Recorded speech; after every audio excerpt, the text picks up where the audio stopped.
আসসালামু আলাইকুম ভিউস, আপনাদের জন্য নিয়ে আসলাম পাখির নতুন একটি ভিডিও।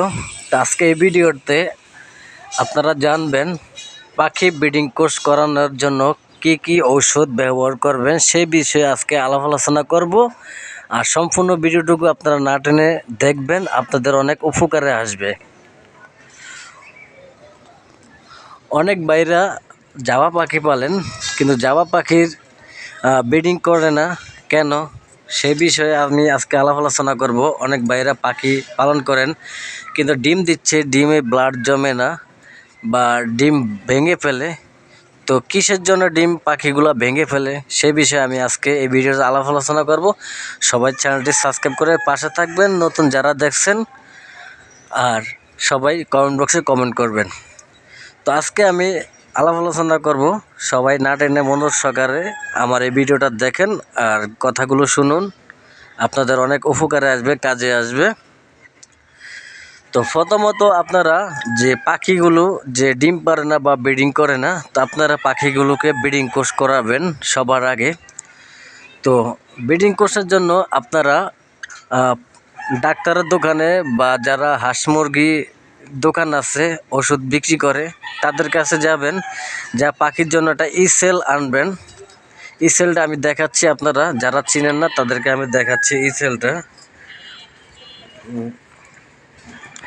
এই যে আমার এখানে দেখছেন ডিসপ্লে যেটা দেখছেন, এটা হচ্ছে ইসেল। এটা প্রত্যেকটা পশু পাখির দোকানে, হাঁস মুরগির দোকানে গেলে এই ইসেলটা আপনারা পেয়ে যাবেন। তো এটার এখানে মূল্য রেট দেয়া আছে, আমি আপনাদেরকে দেখাচ্ছি। গায়ের রেট লেখা আছে 121 টাকা, 120 টাকা রাখে। এটা এখন বর্তমানে একটু দাম বেড়েছে, আগে দাম কম ছিল, এখন একটু দাম বেড়েছে। আর একটা দাম আছে ওটা 220 টাকা, ওটার দাম একটু বেশি। তো আপনারা এটা নেবেন, এটা খুব ভালো কার্যকরী করে, উপকারে আসবে। তো আপনারা পাখির জন্য এই ইসেলটা ব্যাকের আগে ব্যবহার করবেন পাখিকে, কারণ এই ইসেলটা খাওয়ানোর পরে 3-4 দিন 5 দিনের ভিতরে পাখি ব্রিডিংয়ে আসে, পাখি ব্রিডিং করতে বাধ্য করে। আর এই সেলটা আপনারা খাওয়াবেন প্রতি লিটার পানিতে 1 মিলি পরিমাণ আপনারা দিয়ে 5 থেকে 6 দিন খাওয়াবেন। আর 6 ঘন্টা পরে পরে আপনারা ওষুধ পানিটা চেঞ্জ করে দেবেন, কারণ 6 ঘন্টা পরে পাখি ওই মেডিসিনের যে গ্যাসটা ওটা থাকে না। আপনারা 6 ঘন্টা ওষুধ মিশানো পানিটা রেখে দেবেন, দেওয়ার পরে আপনারা 6 ঘন্টা পরে ওভার হয়ে গেলে তারপরে আপনারা ভালো পানি পাখিকে খেতে দেবেন। তো আপনারা অনেকে মিলির হিসাব বুঝেন না, আমি বলে দিচ্ছি যে মিলির হিসাবটা। পাখির যে ওষুধের যে মক্কাটা আছে না, যে মক্কাটা, ওই মগটা পরিমাণ 1 মক্কা ওষুধ 1 লিটার পানিতে আপনারা মিক্স করে তারপরে আপনারা পাখিকে দিয়ে রাখবেন। তারপরে এই সেলের ঝামেলা শেষ। এখন আমি বলি যে আপনাদের পাখি এই যে ডিম ভেঙে ফেলে কেন বা ডিমে ব্লাড আসে না কেন, সেটার জন্য আপনারা ব্যবহার করবেন এই যে ক্যালফ্লাক্স। এই ক্যালফ্লাক্স এই যে ওষুধটা আছে না, এই মেডিসিনটা ব্যবহার করবেন। এটা ক্যালসিয়ামের পাখির অভাব থাকে, এই কারণে আপনারা এই ক্যালফ্লাক্স পাখির জন্য ব্যবহার করবেন। তা আমি সবসময় এই ওষুধটা ব্যবহার করে থাকি। তো অনেক সময় পাখি ডিম ভেঙে ফেলে বা ডিম খেয়ে ফেলে, কারণ শুধুমাত্র তাদের ক্যালসিয়ামের অভাবের কারণে তারা ডিম ভেঙে ফেলে এবং কি ডিম খেয়ে ফেলে। তা আপনারা যখন এই ক্যালফ্লাক্স ওষুধটা যখন ব্যবহার করবেন, 1 থেকে 5 দিন 6 দিনের ভিতরে এই ওষুধটা খাওয়াবেন। মনে রাখবেন 5 থেকে 6 ঘন্টা পর্যন্ত পানিটা রেখে দেবেন, তারপরে আপনারা নতুন করে আবার পানি দেবেন, ওষুধ মিশানো পানি পরে দেবেন। আর এটাও প্রতি লিটার পানির সাথে 1 মিলি দেবেন।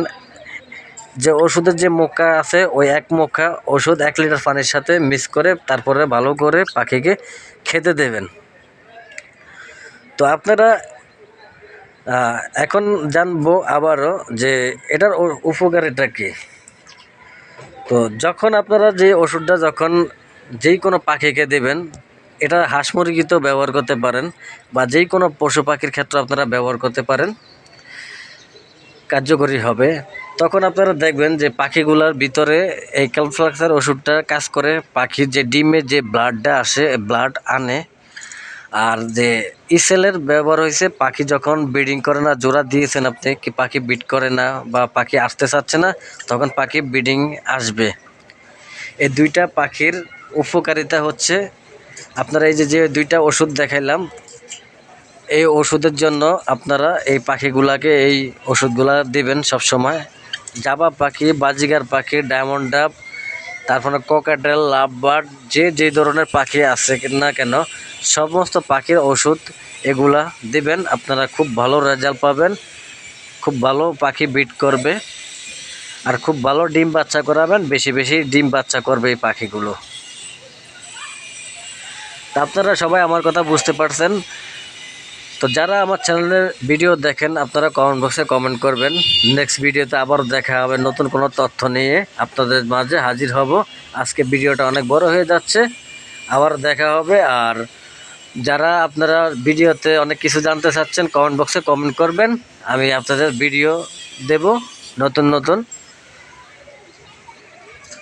আজকের মতো বিদায় নিচ্ছি, সবাই ভালো থাকবেন, সুস্থ থাকবেন। সবাইকে আসসালামু আলাইকুম।